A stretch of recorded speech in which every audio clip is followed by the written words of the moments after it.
Jesus é o caminho, a verdade e a vida, e que sem Ele ninguém vai até o Pai. Somente a Bíblia é o alimento. Quem aqui já almoçou hoje? Amém? Eu almocei pouco coisa dela. Minha esposa foi viajar, mas almocei, mas eu comi. Quem aqui que já tomou café da tarde? Levanta a mão quem já tomou café da tarde. Quem aqui já até jantou? E quem aqui já deixou a janta pronta quando chegar a jantar? Levante a mão. Depois do tempo. Você viu por quê? Porque se não se alimentar, o mundo fica fraco, dá umas tremedeiras, dá umas tonturas, um mal-estar.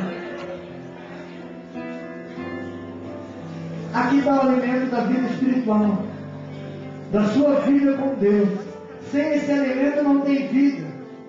Sem nos alimentarmos da palavra viva, da palavra de Deus, nós não temos vida espiritual.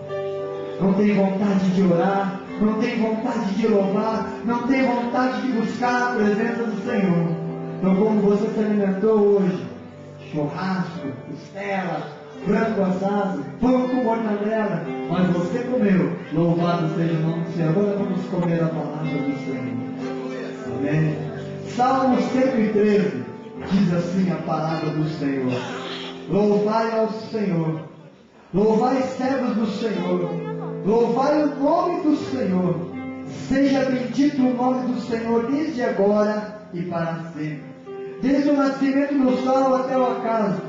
Seja louvado o nome do Senhor, exaltado está o Senhor acima de todas as nações, e a sua glória sobre os céus. Quem é como o Senhor nosso Deus, que habita nas alturas, que se curva para ver o que está nos céus e na terra, que do pó levanta o pequeno, e do monturo ergue o necessitado, para o fazer assentar com os príncipes, sim, com os príncipes do seu povo, que faz com que a mulher estéril habite em família, e seja alegre mãe de filho. Louvai ao Senhor. Amém? Você pode louvar o Senhor nesta noite. Você pode glorificar o Senhor. Aleluia. Só de você estar aqui, meu irmão, já é uma bênção, já é uma vitória. A Bíblia diz assim, ó, quem é como o Senhor nosso Deus, que habita nas alturas, que se curva para ver o que está nos céus e na terra, e que do pó levanta o pequeno, e do monturo ergue o necessitado. Jesus está aqui nesta noite.